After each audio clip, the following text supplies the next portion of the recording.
Bonjour mon frère, ma soeur, j'espère que tu vas bien. Ici ton frère, l'Afro-Canadien. Aujourd'hui, je vais parler du fléau que je rencontre dans la communauté afro-caribéenne qui est le suivant. Beaucoup d'hommes ont tendance à mettre leurs femmes en avant quand il y a un problème à résoudre en fait, ici au Québec. Et il faut que tu saches que quand tu fais ça, non seulement, dans le monde entier en particulier, tu ne seras pas respecté. Mais ta femme aura beaucoup de problèmes avec l'administration. Il y a des femmes qui subissent des choses qu'elles ne devraient pas subir si et seulement si le mari était dans le décor. Je recommence. Il y a des femmes qui subissent des choses qu'elles ne devraient pas subir si et seulement si le mari était dans le décor. Je te prends un exemple.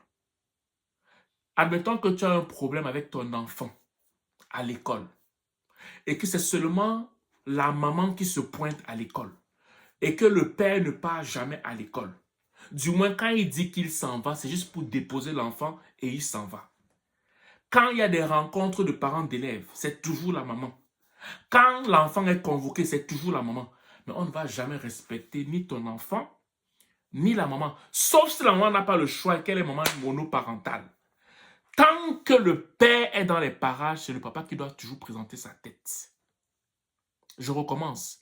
Tant et aussi longtemps que le père est dans les parages, papa paresseux là, papa lâche là. Ah non, non, ça c'est le travail des femmes. Je n'ai pas le temps, j'apporte déjà l'argent. Mais ta femme est une princesse, est une reine. Comment tu peux envoyer ta femme dans le clash, dans les conflits? Elle doit rencontrer le directeur seul.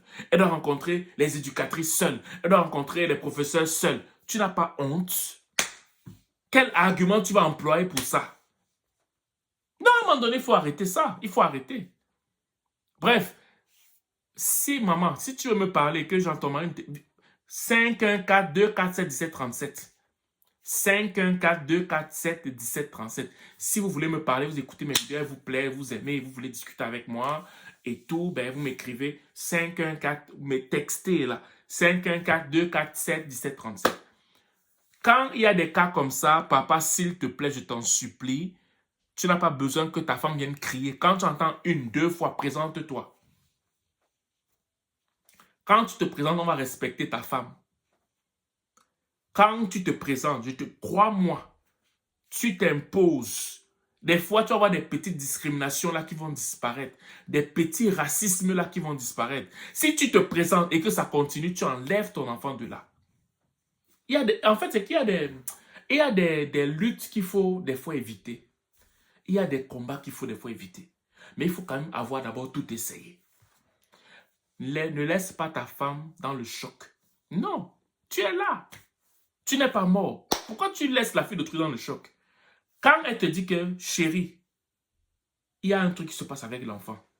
Je suis allé une fois, j'ai parlé, ça ne va pas. N'attends pas la deuxième fois. La deuxième fois, c'est toi qui dois aller. Et toutes les autres fois, quand il y a des rencontres de parents d'élèves, fais tout pour te libérer pour aller même une, deux, trois fois. Tu vas voir que le ton va changer à l'école. Tu vas voir que le ton va changer à l'école. Je te dis la vérité. Je te dis la vérité. Donc, papa, présente-toi. N'attends pas que maman insiste. N'attends pas, je te dis, n'attends pas que maman insiste. Parce que si tu attends que maman insiste, il y aura deux conséquences qui vont arriver. Déjà, ton enfant d'abord va beaucoup souffrir. Hein. Sur le plan psychologique, ton enfant aura tellement un impact que ton action sera tardive.